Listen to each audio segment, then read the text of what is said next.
Boa noite a todos que nos escutam, né? Hoje sextou, primeira sexta-feira de novembro, nós estamos sextando aqui na rede EBEP, né? Do EBEP. Antes de apresentar a nossa convidada, eu gostaria de fazer os meus agradecimentos, né? Aos participantes, quem está nos ouvindo nesse momento, à equipe de suporte técnico, ao EBEP e aos nossos convidados. É um prazer tê-los na 19ª jornada, sonhar futuros por nos deixar respirar, por nos deixar existir.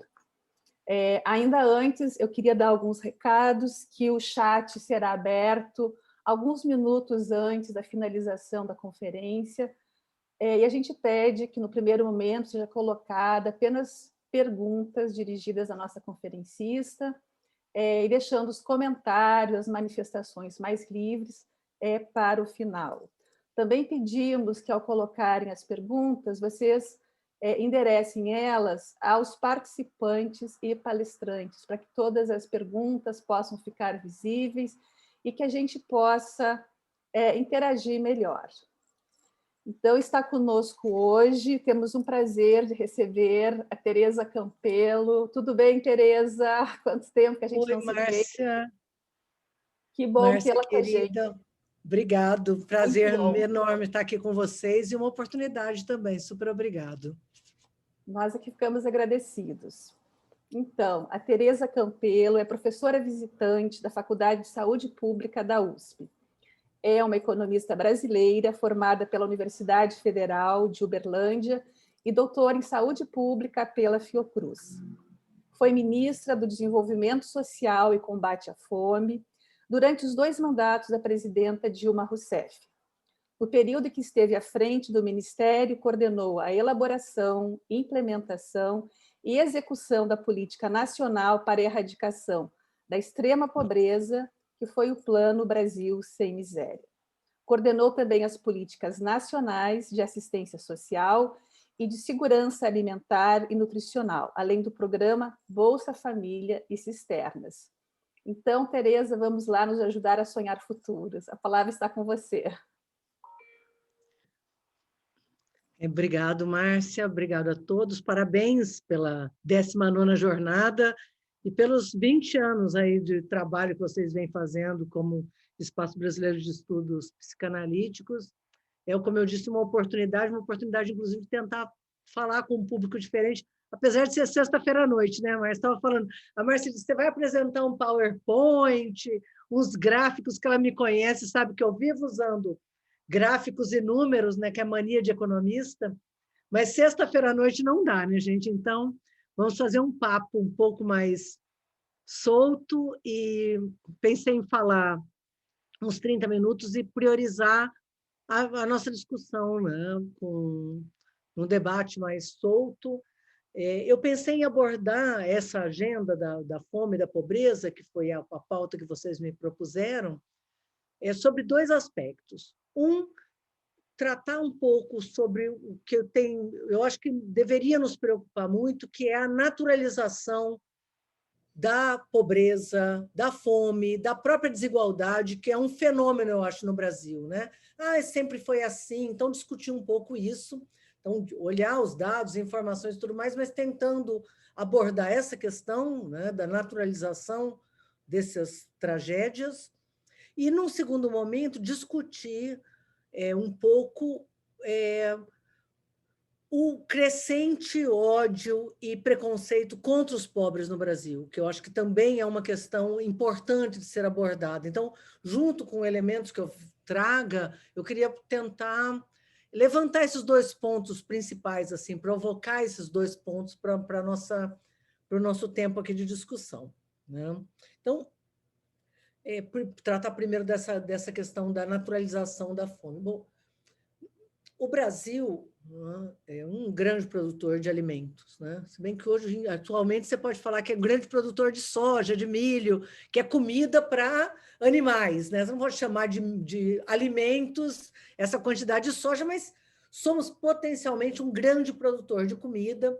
E não temos rigorosamente limite de sol, de solo, quer dizer, temos capacidade de produção. O povo passava fome no Brasil, não porque não tinha condições de produzir alimentos, né? E a pobreza no Brasil também não decorria daqueles argumentos tradicionais, óbvio, né?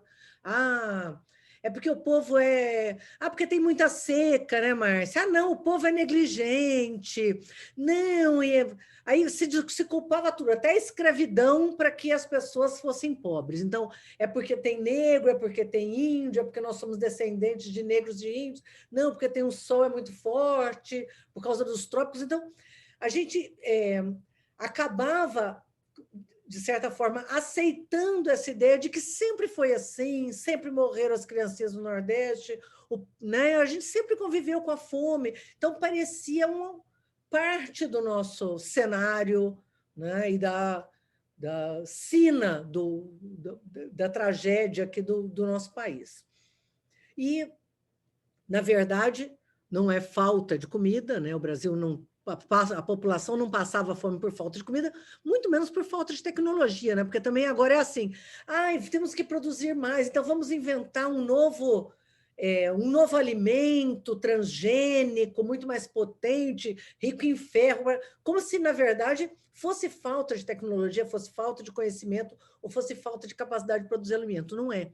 A fome no Brasil, assim como a pobreza, assim como a desigualdade, decorrem da política, né? São fenômenos políticos. Tem um grande pensador brasileiro, que é Josué de Castro, que há 70 anos atrás, um médico que, né, nos liderou na agenda da FAO, talvez seja o cientista brasileiro mais reconhecido no mundo todo, Josué de Castro, já falava isso há 70 anos atrás. A fome é política, né? Então, parece fortalecer ainda mais esse sentido da tragédia, né? Quer dizer, que é resultado da política, né?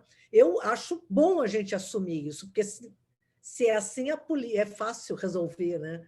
A política, nós podemos resolver pela política. Então, tem um lado positivo também, quer dizer, nós podemos atuar. Se fosse uma tragédia, uma sina, fosse um elemento da natureza, seria muito mais difícil atuar. Não, é resultante da política. Então, o Brasil sempre naturalizou sermos parte do mapa da fome, né? E em 2014, o Brasil saiu do mapa da fome. E, mais uma vez, o Brasil naturalizou o fato de ter saído do mapa da fome. Quer dizer, nós somos fadados a estar no mapa da fome por séculos e, depois de 13 anos do esforço hercúleo, quer dizer, não é fácil sair do mapa, é resultado da política, mas custa. É resultado da política, mas exige prioridade. É resultado da política, mas exige construção de políticas públicas. Você faz um esforço para construir políticas públicas que viraram referência no mundo, né? Então, e consegue tirar o Brasil, com 13 anos de política, menos ainda, porque o Brasil sai do mapa da fome em 2014. Então, sai do mapa da fome e não sai em lugar nenhum, não é sequer noticiado no Brasil. Então, se naturaliza também para nós estarmos mais no mapa da fome, né? Antes da gente falar um pouco sobre essa ideia da naturalização, é interessante entender como o Brasil saiu do mapa da fome, que também não foi naturalmente que saiu do mapa da fome, né? Foi resultado de um conjunto de ações e políticas. Eu até tenho a minha lista pessoal, mas... Vocês estão me ouvindo, Márcia? Estamos sim, Tereza. Está uma interferência, mas estamos te ouvindo sim. Tá. Eu fiquei com receio de ter caído alguma coisa. Porque eu quero ver uma coisa aqui. É uma colega. Tá certo. Segundo a FAO, nós saímos do mapa da fome, eles listam um conjunto de elementos, até porque a FAO fez um relatório falando do Brasil, porque queria que o Brasil pudesse ser referência para os outros países no mundo, né, que também viviam situações similares de pobreza e fome, não para que copiassem o Brasil, porque você não copia uma política pública do Brasil em Angola ou em qualquer outro país, mas para inspirar exatamente essa ideia de que é possível alterar uma situação. Né? Então, é lógico que serve de exemplo, serve de inspiração, não para ser copiada, mas eles listam 5 grandes questões que determinaram o Brasil ter saído do mapa da fome.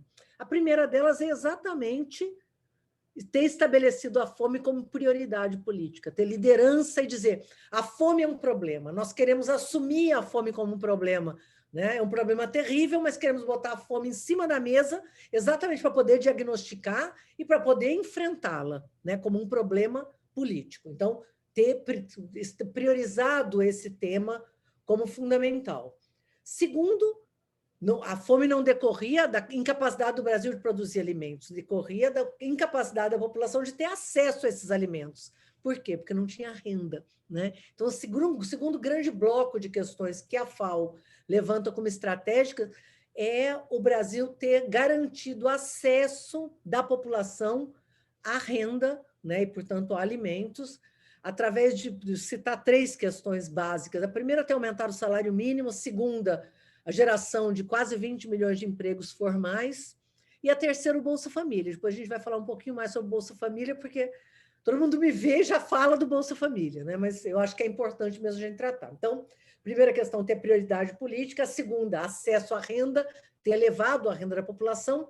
Terceira questão, garantir alimentos saudáveis para as crianças na escola, que é o Plano Nacional de Alimentação Escolar, né, com comida de verdade. A criança não ir para a escola e comer aquele biscoito recheado com aquele suco adoçado, né? Mas que a gente deve ter tomado, né, Márcia? Eu tomei, pelo menos, aquela gororoba, uma massa assim, cor-de-rosa que dava para a gente. Comer comida mesmo, chegar, tomar um lanche, depois comer arroz, comer feijão, comer uma salada, comer fruta, né, comer uma carne. E a quarta questão, fortalecer a agricultura familiar. E a quinta questão, participação social e controle através do Conselho Nacional de Segurança Alimentar e Nutricional. Essas 5 questões que foram priorizadas, que foram destacadas pela FAO como os motivos do Brasil ter saído do mapa da fome, as 5 deixaram de existir. Então, quando as pessoas falam assim, nossa, mas o Brasil voltou para o mapa da fome. Sim, as 5 grandes questões que nos tiraram do mapa da fome foram desorganizadas. O salário mínimo deixou de ser aumentado acima da inflação.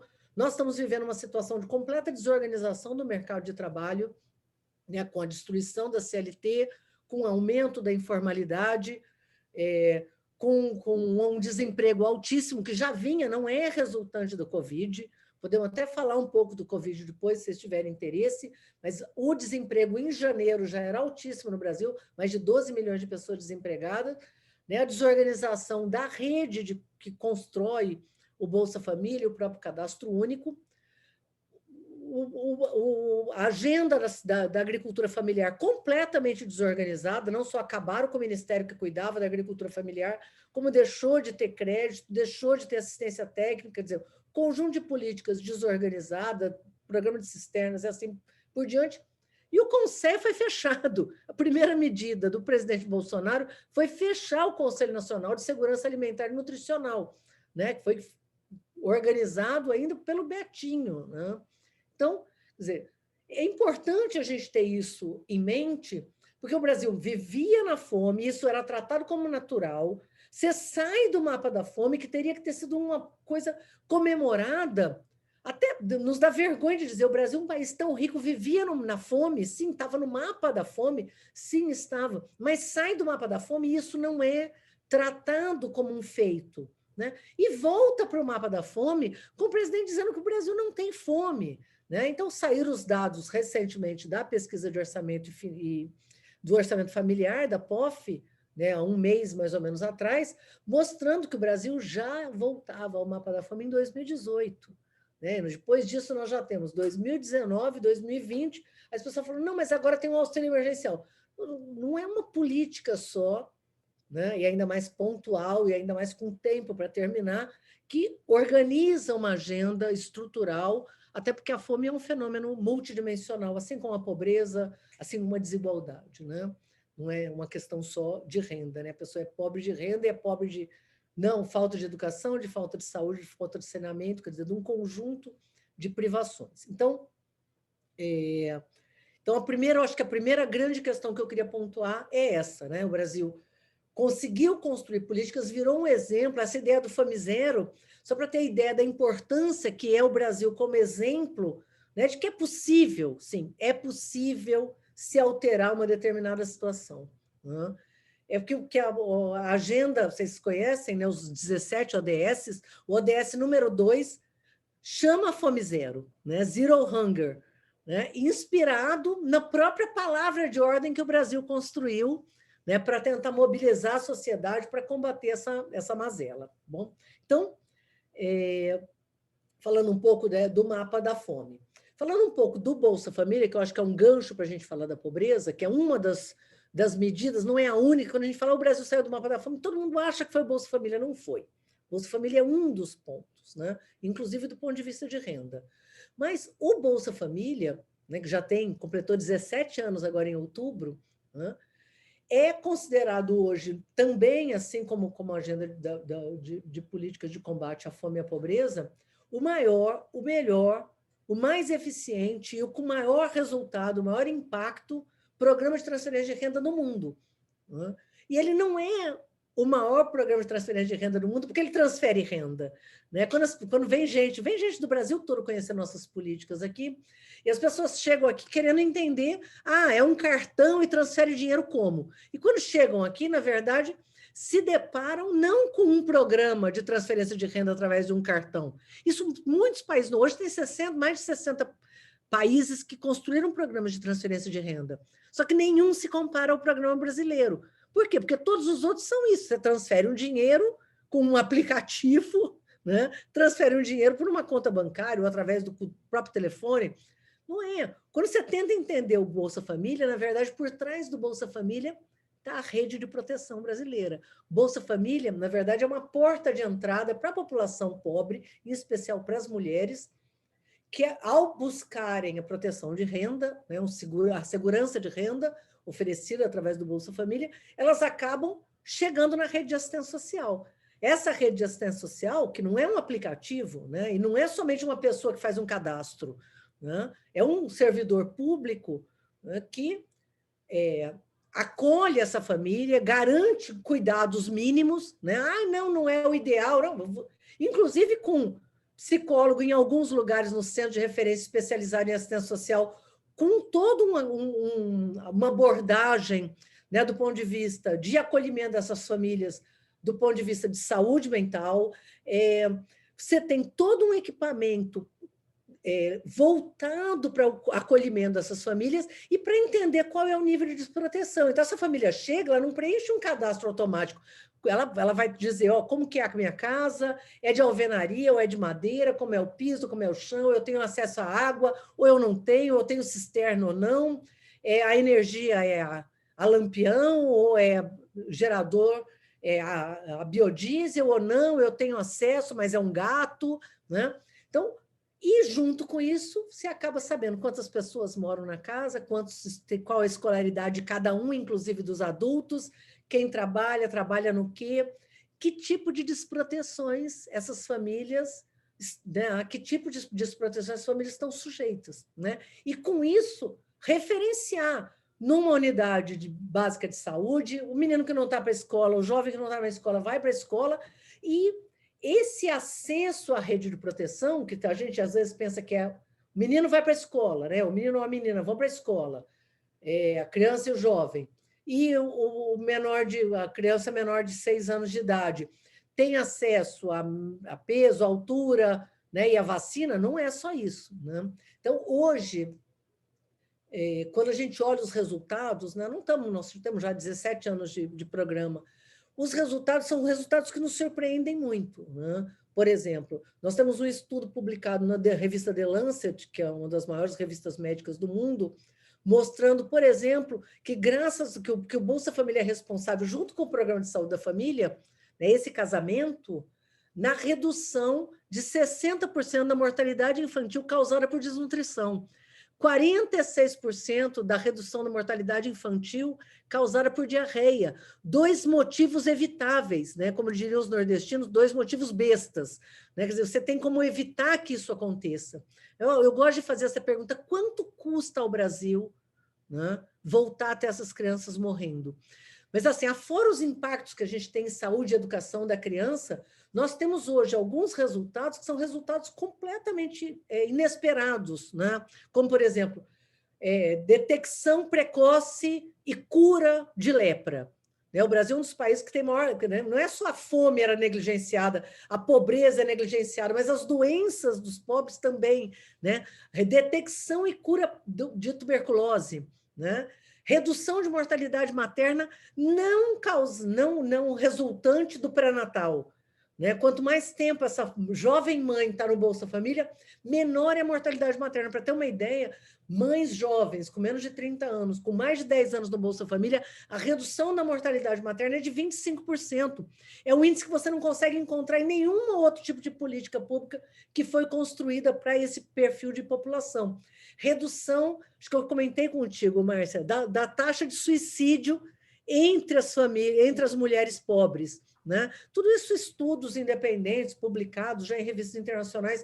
Então, esse conjunto de impactos, né, que hoje a gente consegue aferir, eles dão conta, né, disso que vocês discutem tanto, né, dos determinantes sociais da saúde, na verdade, o impacto que a pobreza tem, não só, e o sofrimento que ela causa, né, porque não é somente a desnutrição, né, o nível de sofrimento a que essa população é submetida, da insegurança, da incerteza se eu vou comer amanhã ou não, da incerteza do que vai acontecer com meus filhos, né?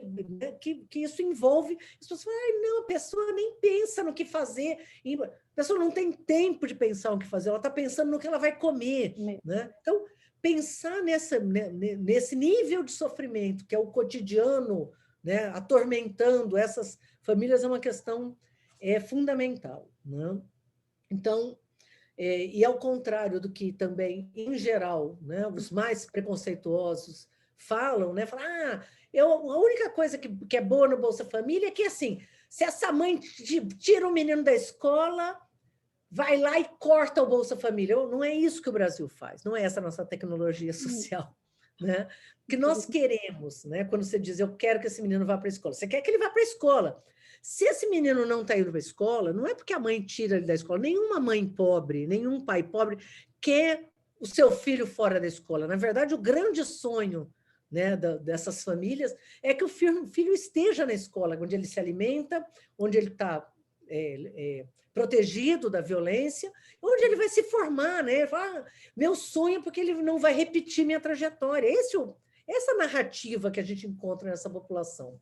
E aí, quando a gente coloca a condicionalidade do Bolsa Família, na verdade, o que a gente acabou aprendendo no Brasil é que quando essa criança está fora da escola, primeiro, se ela está fora da escola, pode ser um sinal de que o Estado não ofereceu a escola adequadamente. Então, isso já é um alerta. A escola é longe? Tem escola, tem oferta de escola disponível, então isso primeiro joga uma lupa na desproteção. Né? O menino não está vacinado, é porque a mãe não quer vacinar, ou porque não tem nem médico de saúde da família, ela não consegue ter acesso a um postinho, né? a uma unidade básica de saúde e assim por diante. Segundo, esse menino, essa criança está na escola. Se ele começa a faltar, o que isso é um sinal? É um sinal de alerta para o setor público. Algum problema deve ter. Né? Então, você cortar o Bolsa Família, que é essa ideia de eu vou punir essa família que tirou o menino da escola, né? Talvez você vá cortar o Bolsa Família no momento que essa família está mais fragilizada. O jovem e a criança não ir para a escola é um alerta. Alguém da família pode estar doente, talvez exatamente quem leve essa criança para a escola. Essa criança pode estar sendo vítima de algum tipo de violência, não vai para a escola porque está machucada, né? Ou alguém sofreu algum tipo de acidente, né? A família foi desempregada, a mãe teve que sair de casa por conta de algum tipo de violência, levou o menino, eles mudaram de lugar. Né? Quer dizer, tem um conjunto de situações que tem que ser observada antes de você achar que essa mãe é negligente e tirou o menino da escola, que isso é resultado exatamente dessa carga de preconceito, além de todo o sofrimento que essa família é submetida, porque foi excluída, porque não teve acesso à educação, porque não teve acesso à qualificação profissional, porque não tem acesso a crédito, porque não tem conta bancária, porque isso, porque aquilo, ela ainda sofre uma carga de preconceito. É pobre, é do Bolsa Família porque quer se aproveitar, porque quer ficar encostada, porque não quer trabalhar, tem filho. Então, partindo para meus, tem uns minutinhos aqui ainda, partindo para a segunda questão que eu queria abordar, sem provocativamente, nessa nossa sexta-feira, né? Quando vocês estão tomando vinho, eu estou aqui, certo? Vou tomar depois. Ainda não, eu também não estou, Tereza. É essa questão do ódio e do preconceito contra a população pobre, que, diga-se de passagem, na sua maioria é negra. Né? Então, 73% dos pobres no Brasil são negros. Então, é uma matriz assim, de desigualdade que se soma. Né? Se for olhar, entre os mais pobres, 73% são negros, 58% estão no Nordeste, mais de 40% têm menos de 14 anos de idade. Quer dizer, você tem uma matriz assim, de desigualdade que vai acumulando e que vai se somando para inviabilizar que essa família consiga sair, na verdade, dessa situação, dessa armadilha que é a pobreza, né, e que a aprisiona. Né? Então, quando a gente pensa em políticas públicas, na verdade, você tem que pensar em políticas públicas olhando esse cidadão, né? Quais são as carências, o que você pode aportar. De certa forma, quando a gente construiu o Brasil Sem Miséria, depois que o Bolsa Família já estava consolidado, a gente tentou criar esse ambiente de aporte de políticas. Né? Será que um curso de qualificação profissional, né, na época que o Brasil estava em pleno emprego, por exemplo, em 2013, 2014, um curso de qualificação profissional pode ser. Então, vamos ofertar, assim, tem que obrigar a fazer curso. Bom, se a pessoa trabalha, gente. O pobre no Brasil trabalha. Ao contrário do que as pessoas acham, a população é pobre apesar de trabalhar muito. Apesar de trabalhar provavelmente muito mais do que nós. Né? Trabalha muito e, mesmo trabalhando muito, não consegue ter renda suficiente para viver de forma digna. Né? Então, primeira grande questão que nós temos que desmontar com relação a essa ideia do preconceito, que a pessoa é pobre porque não trabalha. Isso pode ser o caso de situações extremas lá na Finlândia, tá, gente? No Brasil, não. A maioria da população, a imensa maioria da população pobre, trabalha. Né? E trabalha muito. E mesmo assim não deixa de ser pobre, e provavelmente vai trabalhar a vida toda e vai continuar sendo pobre. Né? Segunda grande questão é essa ideia, né, que isso tem a ver com isso que eles chamam da preguiça, o efeito preguiça, e aí vem toda uma carga em cima dos indígenas, bom, essa carga aí da branquitude escravocrata nossa, né? Nossa herança aí tão estrutural e arraigada em cada um de nós. A outra é essa ideia de que vai ter filho, fica tendo filho. Os dados, pega o dado do IBGE, não escuta, Tereza, vai lá, pega os dados do IBGE, né, e vê o índice de redução da taxa de natalidade no Brasil é gigantesca, principalmente entre os pobres, principalmente no Nordeste, principalmente entre os negros pobres, principalmente em quem recebe o Bolsa Família. Então, assim, se fosse verdade, 17 anos depois, tinha que ter aumentado, e não, caiu drasticamente, caiu muito mais do que a taxa de natalidade entre os brancos, caiu muito mais que a taxa de natalidade na classe média, né? A maior redução. Né? Continua sendo um percentual maior, mas a taxa de queda é muito alta. Quer dizer, justamente no período onde o Bolsa Família foi implementado. Então, nada justifica, afora o ódio e o preconceito, que isso continue sendo repetido nos bares da vida, né? Que se reúne e fica falando mal de pobre, fica falando mal do Bolsa Família. Então, isso faz parte dessa doença, né, que é o preconceito e que é o ódio contra a população pobre, que nós temos que lidar. Né? E aí, para terminar, eu queria voltar àquilo que eu já tinha falado, inclusive porque essas políticas públicas a gente já tem como mostrar também que não é só uma questão de justiça social, reduzir a desigualdade, reduzir a pobreza, reduzir a fome, não é só bom para os pobres. Não é só uma questão de nós todos que defendemos um país mais igual, defendemos o fim da pobreza por uma questão de justiça, mas também uma questão econômica. Nenhum país do mundo conseguiu crescer e se desenvolver. Nenhum país do mundo desenvolvido conseguiu sair da situação de subdesenvolvimento com os índices de desigualdade que o Brasil tem, de desigualdade de acesso à água, de acesso a saneamento, de acesso à comida, né? De acesso a cuidados, de acesso à proteção. Né? Então, isso é bom para o país, porque reduz o nível de esgarçamento social, de tragédia social, e é bom para a economia também. Nós temos um país continental, nós temos 220 milhões de brasileiros.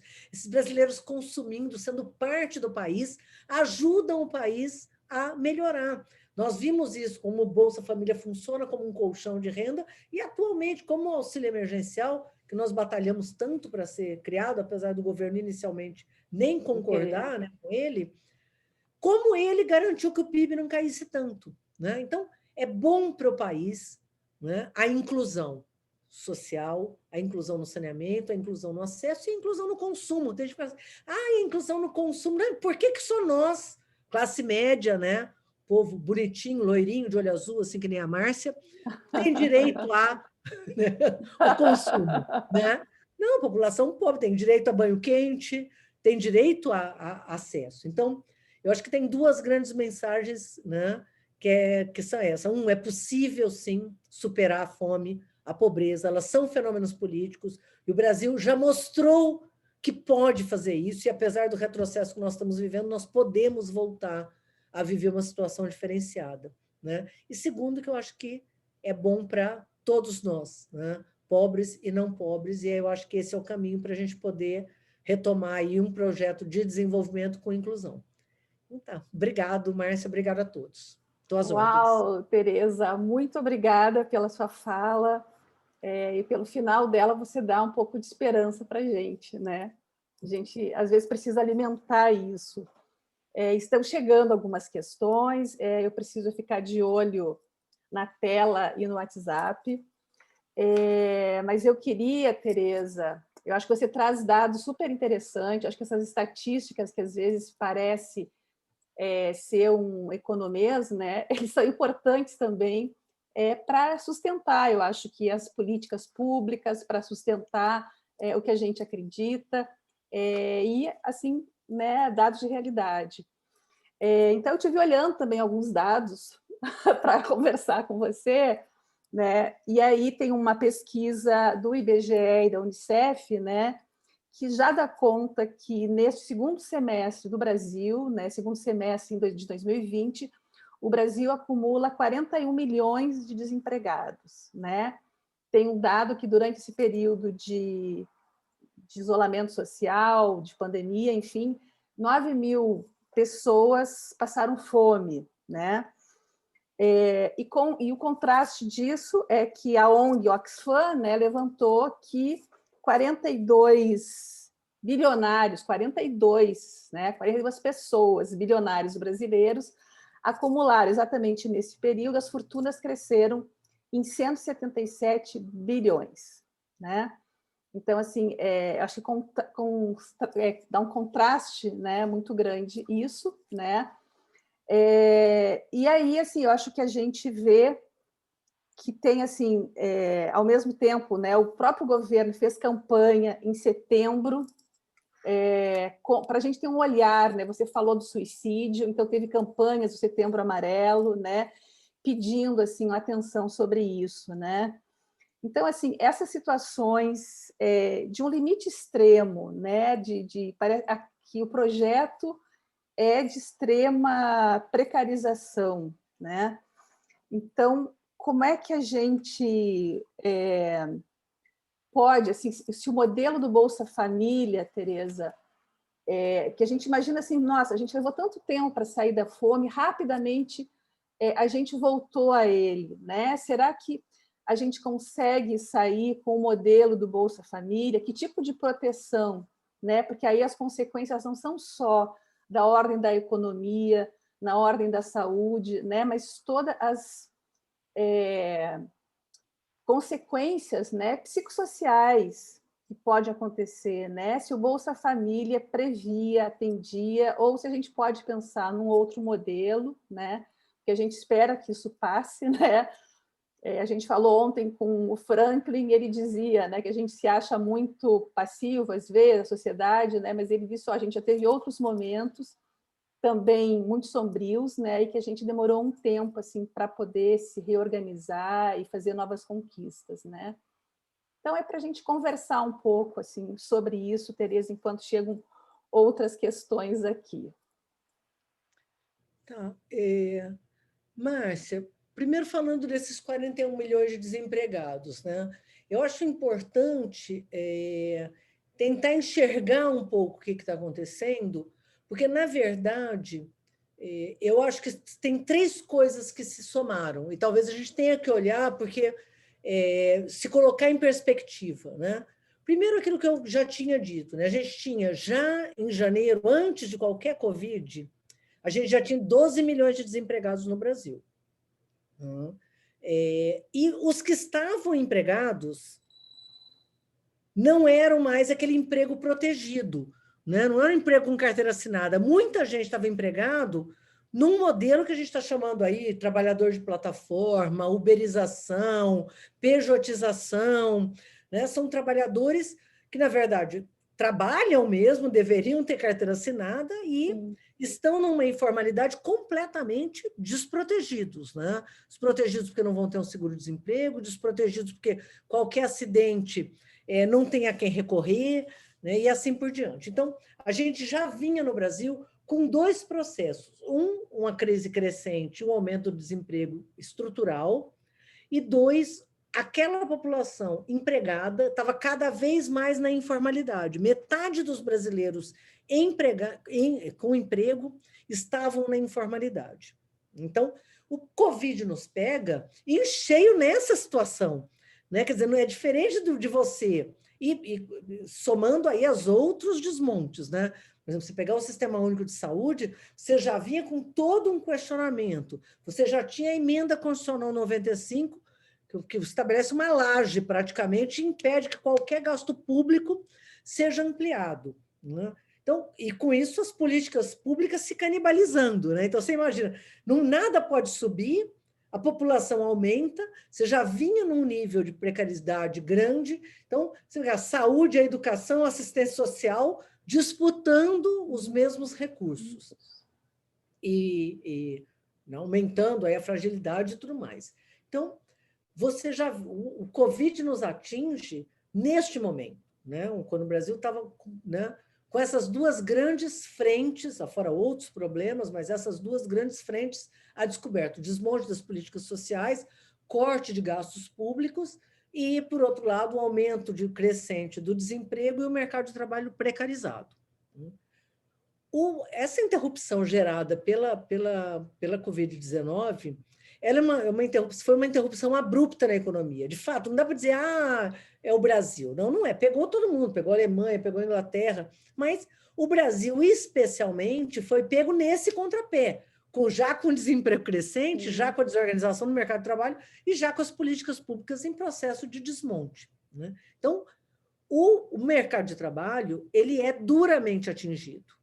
Então, agora a gente olha os dados do IBGE, pegando um pouco o que a Márcia vinha dizendo, você tem 14 milhões de pessoas desempregadas no que a gente chama de desemprego clássico. Porque o que é o desempregado? É alguém que você pergunta, você está trabalhando? Aí a pessoa diz, não.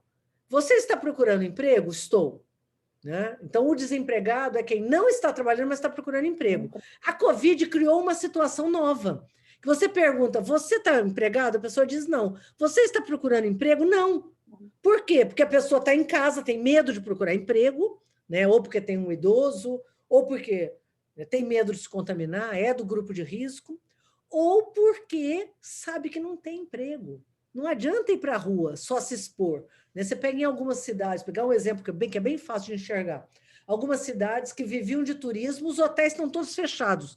Quem era camareira, quem era garçom, Não adianta, ele sabe que o hotel não está funcionando, ele vai procurar emprego para quê? Né? Não, então, as pessoas estão em casa recebendo o auxílio emergencial, mas estão desempregadas. Então, chega a esse número gigantesco, que são 26 milhões de pessoas em situação de desemprego, mais 14 milhões de pessoas em desemprego aberto. Então, tem desemprego oculto, desemprego aberto. É um número absurdo, né? E o que eu acho que vai acontecer é que parte desses empregos não voltarão. Né? Nós estamos, na verdade, o Covid, ele antecipou algumas tendências de mercado, né? Então, não só a crise vai continuar por mais 2 anos, 3 anos, não sabemos direito, mas assim, menos de 1 ano e meio não é. Então, a parte dos empregos não voltarão por conta da crise econômica que perdurará. Mesmo que a gente encontre uma vacina, os impactos foram muito severos, né? E enquanto não tiver uma vacina, a gente vai continuar assim nesse vai e vem, né? No caso do Brasil, nem tem a primeira onda, a segunda onda, vai ser aquele degrau assim, inteiro, né? Virar endêmica, mas uma parte dos empregos houve uma transformação tão profunda no mercado de trabalho que algumas coisas que talvez a gente fosse viver daqui a 10 anos, né, alguns empregos tendiam a desaparecer, eles vão desaparecer agora. A gente não vai, né, parte da forma como a gente fazia a compra vai continuar sendo remota, parte das coisas que a gente faz vai continuar sendo remoto. Então, parte dos empregos não vão voltar.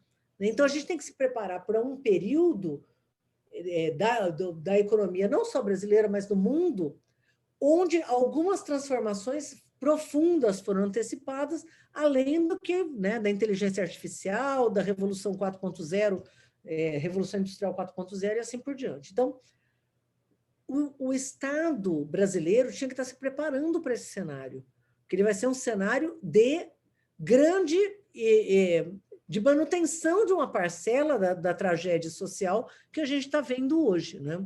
Com o fim do auxílio emergencial. Imagina a insegurança, mas a gente estava falando de insegurança da população pobre.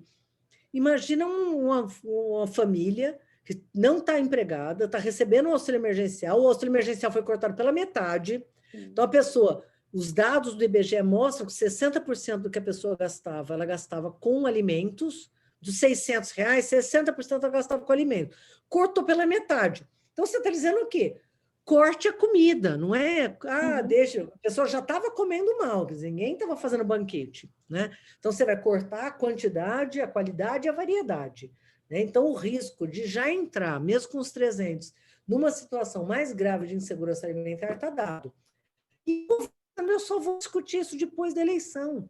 Quer dizer, você deixa para depois das eleições, praticamente para um mês, para decidir o rumo, o futuro da agenda de transferência de renda no Brasil, jogando essa população nesse nível de incerteza. E é uma incerteza para toda a economia, né? Imagina o comerciante que depende, né, desse nível de consumo, que também vai viver incerteza. Tudo isso é muito ruim para o país, né?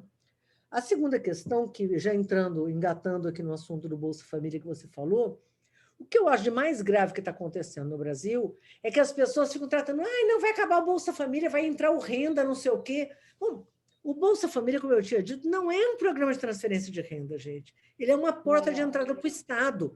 Está se discutindo um aplicativo, que é uma aberração, entendeu? Você tratar uma população pobre que não tem acesso à informação, que não sabe mexer com o aplicativo, certamente a metade de vocês aí deve ter ajudado alguém a poder entrar, né, e se cadastrar, porque a pessoa sequer consegue. Exato. Quando tem telefone, não tem espaço para colocar no seu telefone, não tem nem espaço, né, no celular para colocar o aplicativo, tem mais isso. Né? Quando tem celular, não tem internet. Quando arranja a internet, não consegue entrar, não sabe entrar, é difícil. Você fizeram uma coisa sem ouvir a rede de assistência social, sem ouvir quem lida com pobreza no Brasil, sem conversar com os municípios. Tudo podia ter sido diferente, né? As pessoas estavam na fila, tem gente que não sabe dessa informação, mas eu acho a informação super importante. Aquelas filas que a gente viu na frente da Caixa, as pessoas não estavam indo lá para receber o dinheiro. De cada 5 pessoas que foi para a fila, 4 estavam lá para ter informação.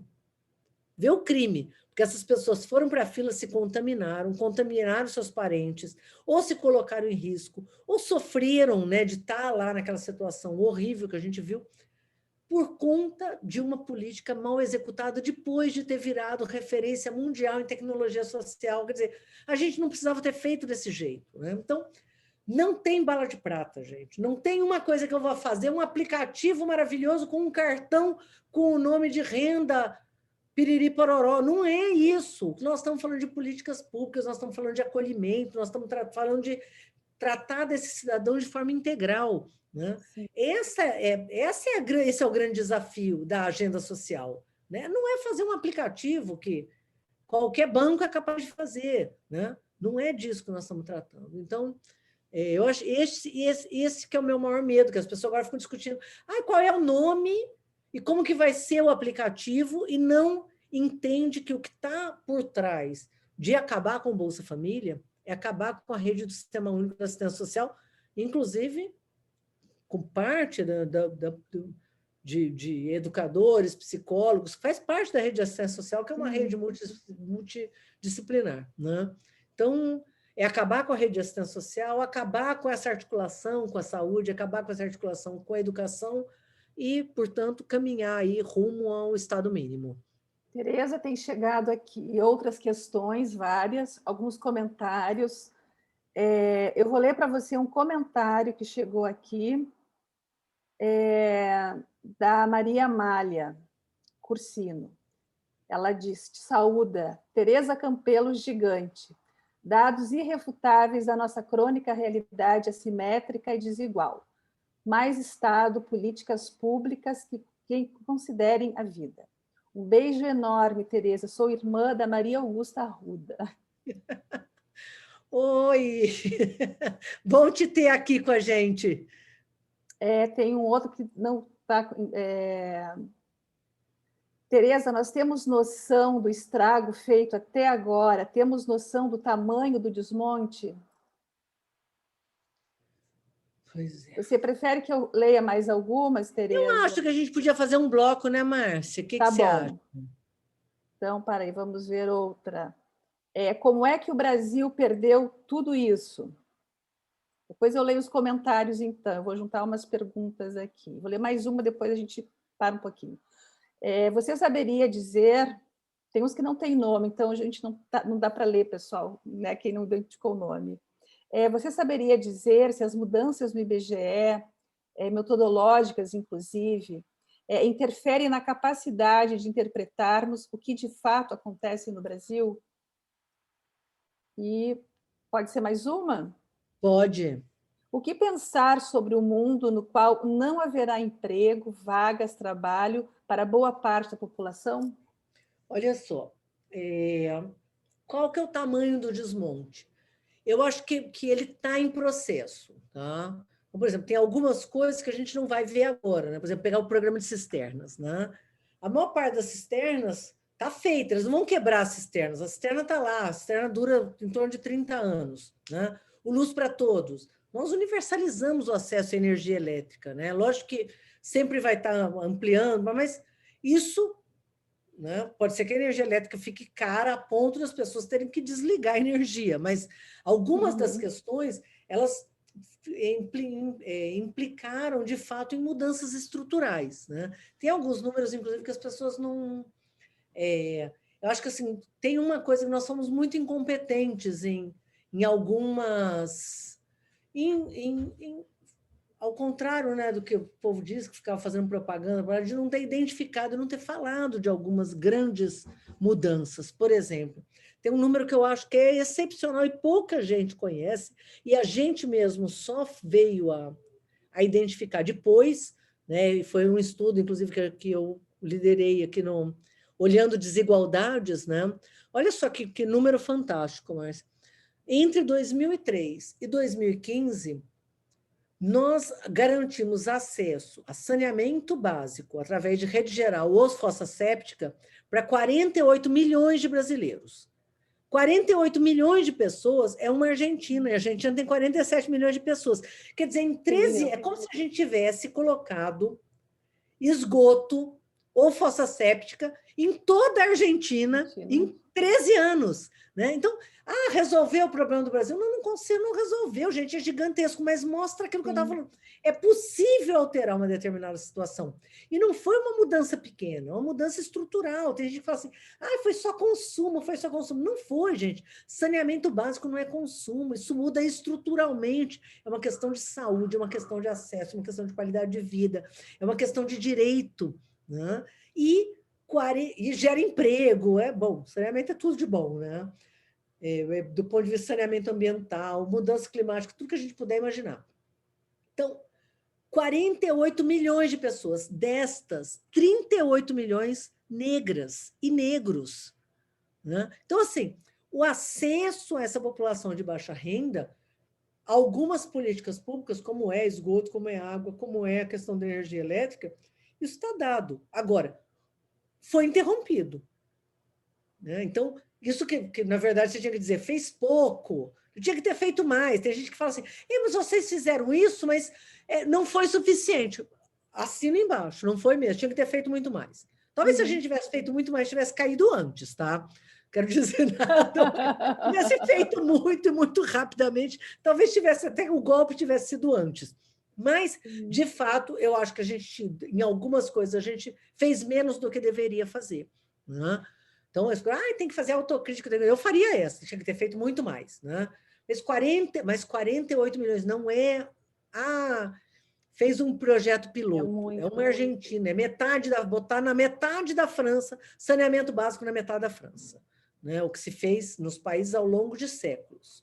Então, qual é o tamanho do desmonte? É a interrupção disso. Né? Em alguns casos, tem um desmonte real. Eu acho que na rede de saúde, na rede de educação e na rede de assistência social, o desmonte é gravíssimo. É gravíssimo. E você perde... tem uma parte do desmonte que eu acho que ela é, inclusive... ela não é só não é mensurável, ela é intangível, né? Que vinha em processo de construção, como é o caso, por exemplo, do esforço de articulação das políticas públicas. Esse esforço do governo federal, estados e municípios em construir políticas conjuntas. Né? Esse esforço horizontal da área de segurança alimentar com a área de saúde, com a área de educação. Por exemplo, pegar o Programa Nacional de Alimentação Escolar, que é um programa maravilhoso, né? Que não só dá alimentação para as crianças, como tinha estabelecido uma regra para comprar da agricultura familiar. Então, você tem que comprar da agricultura familiar. Isso não é fácil, porque a escola, a rede de educação, comprando da agricultura familiar, gerando renda, portanto, no campo, comprando alimentos saudáveis, você tem que fazer as conexões. Muitas vezes você nem tem disponível o alimento na região, só que a hora que você começa a comprar, isso começa a ser produzido. Então, às vezes, você demora 10 anos para fazer isso. Quando você interrompe, esse agricultor familiar que deixou de vender para a escola, ele perdeu um mercado. Né? Ele não consegue vender para outro. À medida que ele se desorganiza, provavelmente ele vai ficar devendo, porque ele tinha tomado crédito no banco, ele vai ficar devendo, ele não consegue pagar, ele nunca mais consegue crédito. E isso vira aquela bola de neve ao contrário. Né? Então, esse efeito que você tinha, que era um efeito, um círculo, né, virtuoso, onde a escola comprava do agricultor, que conseguia pegar crédito, que vendia alimento saudável, que investia para o ano seguinte, que gerava mais comida na escola, e isso gerava renda, e ele comprava no mercadinho, que gerava emprego no mercadinho. Então, esse círculo começa a virar o contrário. E é isso nas pequenas cidades, isso é uma desorganização enorme. E essa articulação intersetorial, que é muito difícil ser construída, porque a gente fala uma coisa intersetorial, parece fofo, né? É uma coisa multidisciplinar, transversal e intersetorial. Gente, que fofo, um monte de palavra bonita, né? Só que a hora que você senta na mesa, não é bonito, não é legal assim, porque aí o nutricionista quer defender a visão dele, aí a merendeira tem a opinião dela, e aí a educação acha que não sei o quê. Isso é um processo de construção que é riquíssimo, porque são olhares legítimos sobre um mesmo problema, uma mesma construção. E à medida que você senta, e é difícil, você vai construindo, só que essa construção ela é um processo. e o desmonte, ele arrebenta esse processo que estava em curso, né? Então, o desmonte ele é muito profundo e tem parte dele que a gente não vai conseguir medir, né? Talvez a gente vá conseguir medir isso, quantas pessoas voltaram para a pobreza. Eu até tinha um gráfico bem bonito aqui, que eu podia ter colocado, não vou. Sexta-feira à noite, vocês já devem estar no vinho, Que certo? pena! A outra, como vai ser um mundo sem emprego? Eu tenho um pouco de dúvida de lidar com essa afirmação assim tão peremptória, né? Eu acho que eu não abdicaria da ideia do trabalho, tá? Assim como nós vamos... Não que eu não ache que o ócio não seja bem-vindo aí, né? Para os que leram aí o Genro do Marx, sabe que tem toda uma agenda da discussão do ócio, né? E do direito ao descanso, do direito ao ócio. Eu acho que a gente trabalha mais do que deveria, a sociedade é voltado para um... Eu estava escutando o Mujica falando a semana passada, ele fala bastante sobre essa questão de você não é o que você vai comprar, você tem que ficar pensando que assim, eu quero comprar uma televisão nova, é quanto do tempo da minha vida que eu estou trabalhando para comprar um bem de consumo. Eu quero gastar esse tempo da minha vida ao invés de amar, ao invés de curtir, ao invés de se divertir, ao invés de estar com, né, com quem eu gosto, ao invés de assistir filme. Eu não acho que vai acabar todo o trabalho, né? Agora, uma parte do trabalho, de fato, vai acabar. E o mundo está frente a um dilema, que é uma parte da sociedade ser considerada desnecessária, né? Ser considerada não...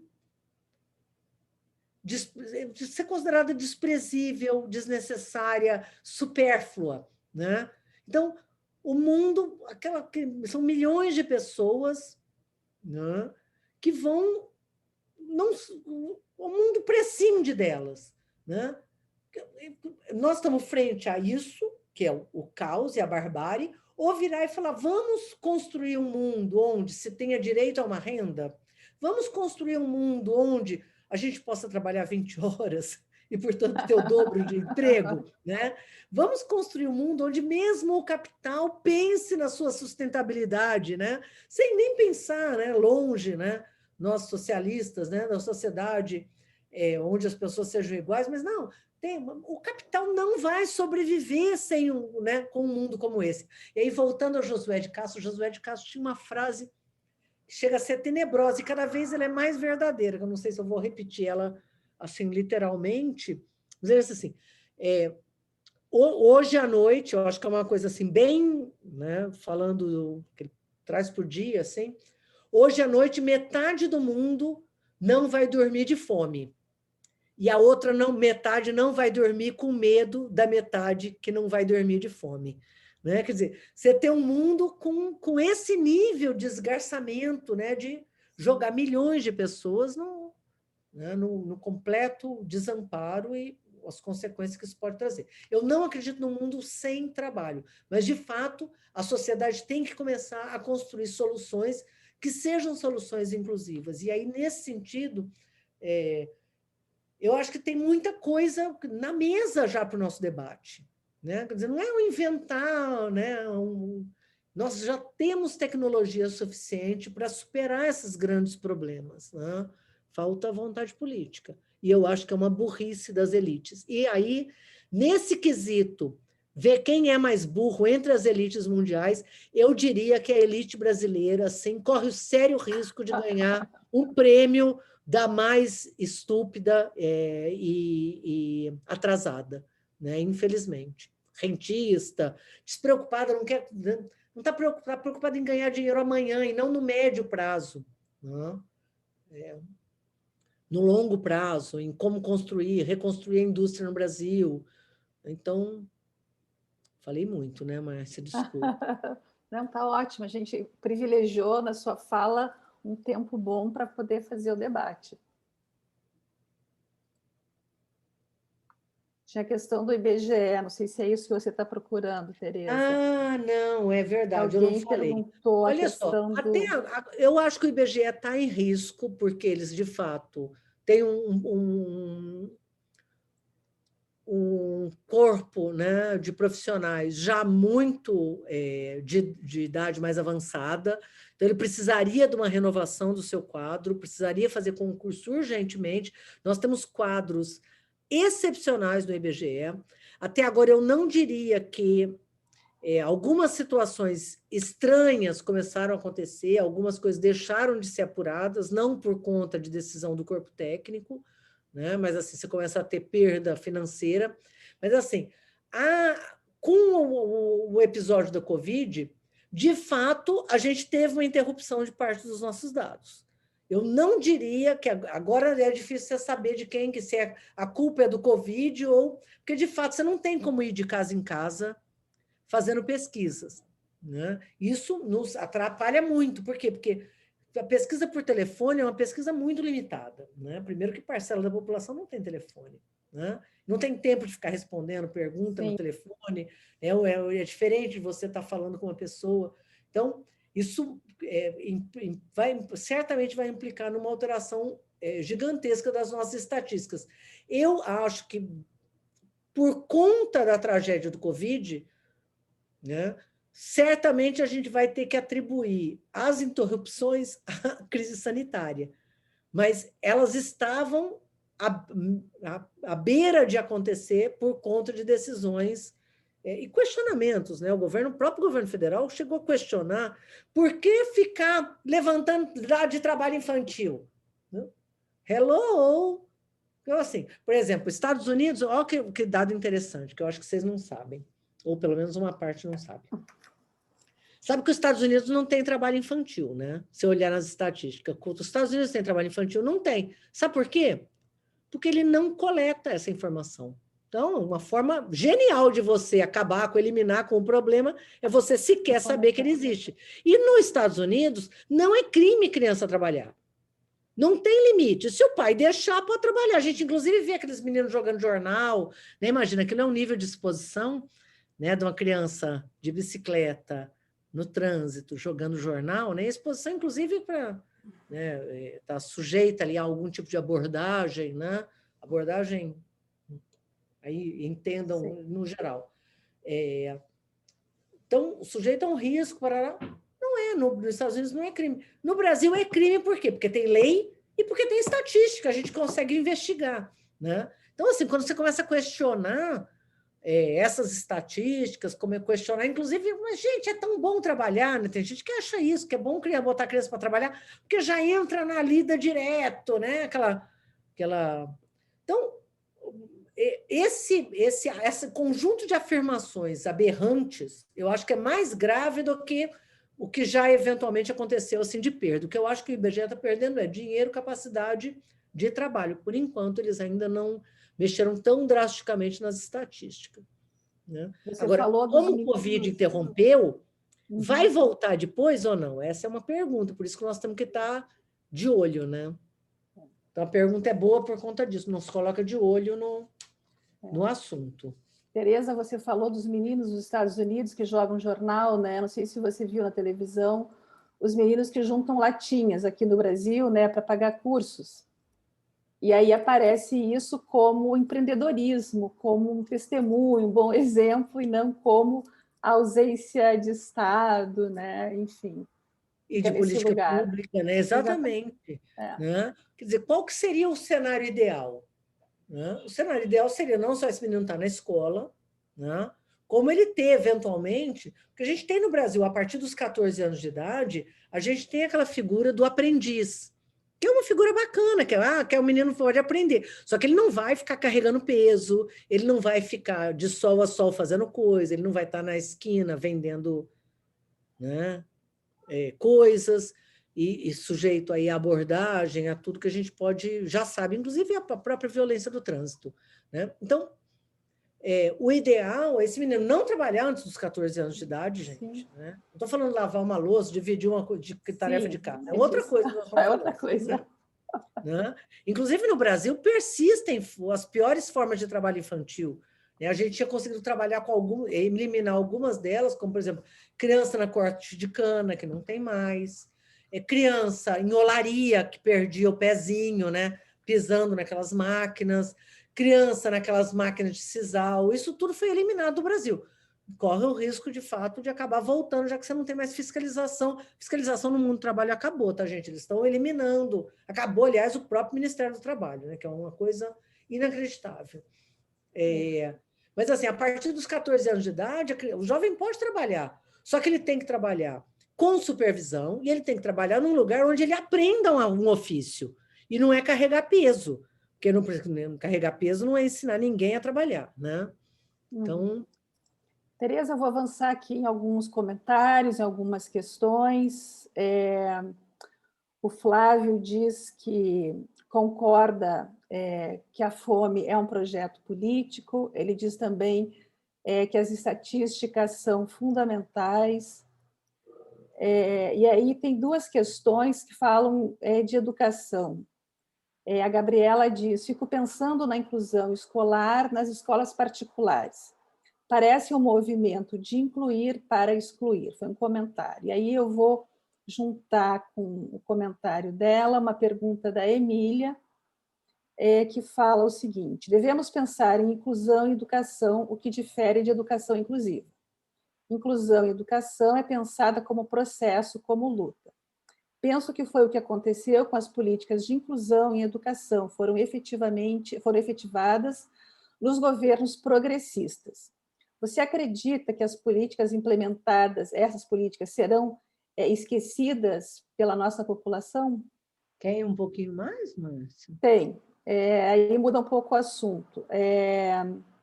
Eu achei um comentário interessante aqui. Tem aquela pergunta do Flávio, né, sobre informalidade. Depois a questão como se articular em tempo de crise, desemprego, violência do Estado em alto grau, falta de liderança e incapacidade política. Pandemia, desculpa para a nossa falta de organização. Quais políticas públicas vocês priorizaram? Eu acho que outro comentário da Patrícia Gomes é como fez falta que essas informações tão importantes não tenham chegado à população durante os governos petistas. Muito poucos tiveram acesso ao tamanho dessas políticas. Acho que são várias questões aí, Tereza. Vamos lá. Eu estou apagando, que eu já pergunto para não me perder tanto. Espero não ter apagado muitas. Olha só, de fato, tem uma agenda de privatização do ensino que está em curso, tá, gente? Não é à toa que a gente teve, agora tem esse ministro que desapareceu, né? Mas os ministros, né? Esse que nós exportamos lá para o Banco Mundial, que é inominável, né? Que era ligado à agenda de educação, o ministro que o governo tentou colocar, que seria também da escola privada, quer dizer, está em curso no Brasil um processo de privatização do ensino, que é grave, gravíssimo. E aí, aproveitando para pegar essa questão da renda, né, tem muita gente que agora virou esse assunto da renda mínima, virou uma moda, né? Agora todo mundo fala de renda mínima e fica parecendo que todo mundo pensa igual, né? O Suplicy fala em renda mínima e agora o ministro da Fazenda fala em renda mínima e assim por diante. Renda cidadã, né? A direita fala em renda cidadã, e aparentemente nós estamos falando da mesma coisa. Não estamos, tá, gente? Não estamos falando da mesma coisa. Inclusive, tem um grande teórico economista, que é o pai do liberalismo, o Milton Friedman, que foi o professor aí, o teórico do Paulo Guedes, que é o maior defensor da agenda de Estado mínimo e que defendia uma renda básica, né? Então, nossa, mas o Milton Friedman, que é o defensor do Estado mínimo, defendia a renda básica, defendia, o que ele dizia? Dá um dinheiro para cada um e as pessoas compram no mercado aquilo que elas querem comprar. Uns vão comprar comida, outros vão comprar educação, outros vão comprar plano de saúde, outros vão comprar... Então, você passa a ter... O Estado desaparece nas funções de saúde, educação, assistência, e você passa um dinheiro para a pessoa, então financiariza, né, o papel do Estado. Então, quem é pobre ganha um dinheirinho e decide o que comprar livremente no mercado, né? Você é livre para, como agora os americanos, né? Você é livre para ir para um hospital e pagar por um plano de saúde, né? ou morrer de Covid em casa com medo de que sua família vá passar o resto da vida endividada e teu filho nunca vá para a escola, que é o que aconteceu com os negros americanos agora no Covid. Eles não iam para o hospital, porque ir para um hospital sem plano de saúde é endividar a família pelas próximas gerações. Então, essa é a grande debate de renda mínima que tem que estar por trás da nossa discussão. Eu não quero discutir só renda mínima. Eu quero discutir renda mínima, eu quero universalização da saúde, eu quero acesso às OPAs, eu quero acesso a hospital de qualidade, eu quero acesso à educação pública, eu quero acesso à creche, né, educação infantil pública. Quer dizer, você está falando de um Estado que no Brasil estava em construção, que é o Estado da Constituição de 88, mas ainda é um Estado embrionário, né? Quer dizer, não estamos falando de nenhuma... O Estado era um gigante. E agora, se a gente for prestar atenção, na proposta de reforma tributária, na proposta de reforma administrativa, a reforma administrativa começa a tratar servidores públicos que são cargos típicos do Estado, que aí é fiscal de receita de tributo, por exemplo, que só o Estado tem tributo, então e os outros, né? Então, o médico, por exemplo, não vai mais ser cargo público exclusivo. Por quê? Porque tem médico no setor público, no setor privado. Esse é o caminho para a desorganização da rede de serviço público, né? Inclusive na educação, né? Você poder ou comprar uma vaga, em vez de ter uma escola pública, eu compro vaga numa escola privada, né? Que é o que está por trás desse grande projeto. Então, essa é a primeira questão que você tinha colocado. A segunda questão, né, que relata aí um conjunto de questões importantes da inclusão pela educação e pergunta se a população vai lembrar disso. Essa é uma pergunta difícil, tá? Eu vou responder ela de duas formas. Bom, a gente tem depoimentos lindos, né, da quantidade de pessoas que são entre 2004, 2003 e 2015, são 3 milhões, acho que 3 milhões e 800, mas 3 milhões no mínimo, 3 milhões e 200 mil negros e negras que entraram na universidade na idade certa. Não é assim, quando tinha 40 anos foi para a universidade. Saiu do ensino médio, terminou o ensino médio na idade certa e foi para a universidade. Pode parecer um número pequeno, que de fato é pequeno, só que assim, isso é o que você tinha de estoque de quem tinha ido negro para a escola ao longo de toda a nossa vida universitária, né? Então, é um número gigantesco. Esses milhões de jovens, a maior parte deles é o primeiro da família a fazer um curso superior, né? É o primeiro jovem.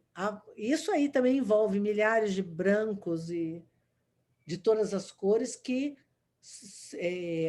é o primeiro da família, né? Então, o pai não foi, a mãe não foi, nenhum primo foi, nenhum tio foi, os avós não foram. É o primeiro da família a entrar na universidade. Isso tem uma força, né? Isso tem um poder transformador, libertador, organizador desse indivíduo, né, como cidadão, é fantástico.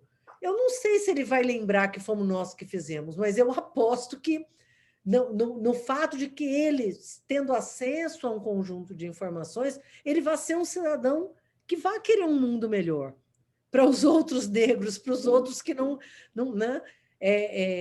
Agora, certamente entre eles vai ter aquele que vai virar e vai falar: eu estou aqui porque eu me esforcei, pela meritocracia, né? O meu vizinho, que também era negro, que também era pobre, não foi para a universidade. Por quê? Porque é vagabundo, porque é preguiçoso, porque é bebum, porque não sei o quê, ou a menina porque teve filho novo. Então, certamente, dentre esses, vai ter uma carga, vai ter um percentual que vai entrar nesse discurso, que é um discurso violento. Tem uma narrativa na sociedade, que é uma narrativa brutal. Isso está na novela, isso está na propaganda de refrigerante, isso está na escola, isso está até na rede de assistência social, que atende, né? Estou falando toda a rede, mas assim, isso aí vai sendo incutido na sociedade, essa ideia da meritocracia, eu estou aqui, né? Então, eu estou aqui porque eu sou competente, aí eu sou doutora porque eu... Não, e aí, bom, eu venho numa família que teve acesso à universidade, assim como a Márcia, assim... Então, você tem... Agora, eu aposto que o conhecimento é libertador, né? Então, eu aposto que a maioria desses milhões de jovens vá conseguir lembrar disso, né? Como sendo um resultado da inclusão do Estado, né? Sabendo que, assim, se não tivesse tido o ProUni, se não tivesse tido o Enem, se não tivesse tido não sei o quê, eu não estaria aqui. Não é se não tivesse o Lula, ou não, mas assim, se não tivesse o Estado, eu não estaria aqui. Isso é que eu acho que tem que ficar, né? Não é porque eu sou bacaninha, né? E o meu vizinho é um vagabundo, né? Então, essa compreensão, esse eu acho que é a maior luta que nós temos que ter, né? Uma luta contra o preconceito, contra os pobres, que às vezes envolve até os próprios pobres, mas também essa luta que é uma contranarrativa, né? Então, essa imobilização da sociedade, ela tem a ver com isso que eles passam, né? De que não é assim mesmo, a pobreza é assim mesmo, tem os que se esforçam sair disso, e aí culpabiliza o próprio pobre, né? Então tem esse que se deu bem, né? Agora, nós conseguimos, tem uma coisa que uma colega fala, que eu acho que é uma coisa linda. No Brasil, você tinha ascensão social, raras vezes, mas tinha, você tinha o Pelé, que era um menino pobre, excluído, parará, parará, e virou um rei, o maior jogador de futebol do mundo, da história. Provavelmente nunca mais haverá alguém... Você tinha, né, esses casos tinha o Lula, o próprio Lula, né? Mas, assim, eram fenômenos. No Brasil, você passou a ter uma quantidade enorme de jovens de uma única geração que romperam e ascenderam e tiveram acesso à escola, não como indivíduos que isoladamente se destacaram, mas como um conjunto, uma parcela da sociedade que teve acesso a direitos. E isso pode ter um papel transformador. Não é à toa que a gente vê que hoje jovens, né, junto com as mulheres aí, guerreiras, são os grandes questionadores do status quo. Então, eu acredito muito nesse poder, tá, gente? Eu fico... Eu odeio falar, ainda mais sexta-feira à noite, assim, e deixar o povo arrasado, certo? Vão beber porque estão Que contentes, bom. certo? Mas eu Tereza, acredito muito nesse poder de transformação, né?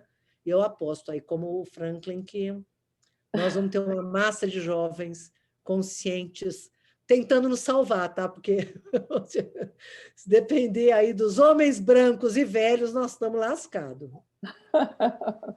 Tereza, dá para a gente fazer mais uma pergunta para finalizar? Ou você... Claro. Então, assim, eu vou fazer a leitura de um comentário, e tem mais uma pergunta, e aí a gente vai se encaminhando, então, para finalizar.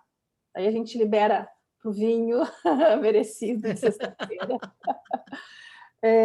Eu vou ler o comentário primeiro. Tem vários agradecimentos, vários parabéns. Tem um da Emília que diz: parabéns, Tereza, pelo seu valoroso trabalho, sou educadora e apaixonada por psicanálise. E presenciei nas escolas públicas e nas universidades as significativas transformações na educação pública para todas, todos e todes. Fiz meu mestrado em educação, universidade pública, acredito que não serão esquecidas as políticas públicas em educação. Parabéns, sigamos resistindo. Aí o Flávio, precisamos desses dados, Tereza Campelo, basta ver o Jesus preto da Mangueira, que foi taxado de traficante. Pouco se sabe de todas essas construções, tem encontrado pessoas negras, indígenas, que conseguiram, com estes programas de inclusão social, fazer doutorados e estão lutando por seus direitos de suas comunidades. É a Vera Vital Brasil que escreve isso. E aí uma questão para a gente finalizar, que é da Fernanda. Primeiramente, gostaria de agradecer pela conferência. Eu tive uma experiência de trabalho em um centro de referência de assistência social e posso afirmar como é potente o trabalho. Gostaria de saber de que forma você considera que a psicanálise, a psicologia, poderia contribuir com o Sistema Único de Assistência Social. Ai, Márcia, desculpa, eu estava aqui olhando os negócios, só repete o último pedacinho. Quer que eu Fiquei leia toda? curiosa. Gostaria de saber de que forma você considera que a psicanálise e a psicologia poderia contribuir com os SUAS. Vou começar por aí, olha só. O Sistema Único de Assistência Social, ele é um sistema, ele não é de trabalhadores formados em assistência social. Não? Na verdade, o ideal mesmo é que as equipes, e isso está no conjunto das normas, né, do SUAS, o Sistema Único de Assistência, ele é o sistema mais novinho de todos, né? É um bebê aí que... Né? Você tem o sistema de educação antigo, você tem todo o sistema de previdência já construído no Brasil, você tem o Sistema Único de Saúde, né, que desde a Constituição de 88 ganhou um impulso enorme, e a assistência social passou a ser direito na Constituição Federal de 88, mas o SUAS mesmo ele foi criado a partir de 2004, que a gente passou a organizar, e 2011 que a legislação foi completa. Mas o Sistema Único de Assistência Social, que assistência social é um direito universal, também previsto na Constituição, ele necessariamente tem que ser de equipes multidisciplinares. E uma parte grande dos trabalhadores são psicólogos. Né? Então, você tem educador na equipe mesmo multidisciplinar, em geral você tem pelo menos assistente social, educadores, né, e psicólogos. Esse é um núcleozinho básico das equipes. Até porque a equipe da assistência social, ela é a porta de entrada, de fato. Né? Por exemplo, você tem uma mulher vítima de violência. Se ela é rica, ela vai no advogado e vai no psicólogo, né, tarará. Se ela é pobre, ela vai na assistência social e lá ela passa a ser referenciada, certo? Dependendo da situação, ela é acolhida lá, né, e passa a ter esse acolhimento dentro do próprio CRAS. Dependendo da situação, ela é encaminhada para um tipo de atendimento especializado, né, às vezes, inclusive, não só, né, com corpo de delito, etc. e tal, mas também delegacia de mulher, e assim por diante, como defensoria pública. Esse tipo de orientação, né, é uma orientação típica dessa porta de entrada. Ou um jovem, por exemplo, com menos de 18 anos de idade, em conflito com a lei, né, que também passa a ser obrigatoriamente, se ele tiver, dependendo do regime que ele tiver e do tipo de orientação que ele tiver, ele passa a ser atendido dentro do centro de assistência social, atendido muitas vezes por psicólogos dentro do próprio CRAS. Né? Então, é uma equipe multidisciplinar, e é o que eu estava dizendo. Quando a gente pensa no custo, o economista burro, ele pensa assim, quanto custa fazer esse CRAS? Então, vamos acabar. Eu tenho que perguntar, gente, é isso que a gente tem que aprender a fazer, nós da área social. Quanto custa desmontar isso? Isso foi montado. Isso é um patrimônio. A rede de assistência social está montada no Brasil todo. Isso é um investimento do Estado brasileiro e do povo brasileiro. Desmontar isso vai ter um custo altíssimo, financeiro, e vai ter um custo social altíssimo.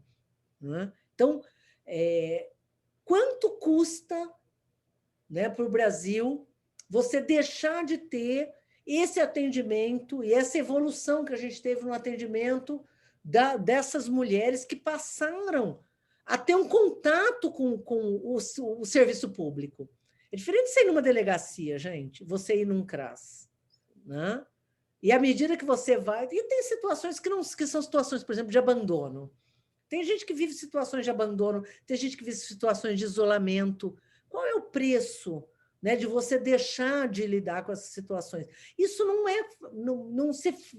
A conta que os burros fazem é uma conta quanto vai custar o ano que vem. A conta que nós temos que começar a fazer, que trabalhamos com a área social, é de uma conta que incorpore no modelo de avaliação e monitoramento e impacto também o custo de médio e longo prazo, né? Que isso vai ter para o Brasil, do ponto de vista da violência crescente, do ponto de vista do aumento de taxa de suicídio, isso tudo tem que ser computado, né? A criança desnutrida, que deixa de ser um bom profissional no futuro, a perda que você tem do ponto de vista cultural, a perda que você tem do ponto de vista cultural mesmo, do que você está perdendo de tradição, né? Então, tudo isso não está sendo mensurado, né? E tem que ser. Bom, para quem queria perguntar da história dos dados, tá? Nós temos muita coisa, alguns dos dados que eu dei hoje. É um livro que é público, então não é um jabá, porque eu não ganhei nada com ele, certo? Eu vou publicar, tem um livro que chama Faces da Desigualdade no Brasil, um olhar dos que ficaram para trás, né? Você coloca lá, Faces da Desigualdade no Brasil, Teresa Campelo aparece. Todos esses dados e muitos outros estão lá. É um livro bem fácil de ver, apesar de ter vários gráficos, eles são bem ilustrativos, eu acho que tem várias dessas questões que a gente abordou aqui hoje, né? Os dados, em especial, de combate à pobreza, estão num e-book, né? Que é o Brasil Sem Miséria. Eu estou sem nenhuma cópia dele aqui, que eu estou na casa do meu irmão.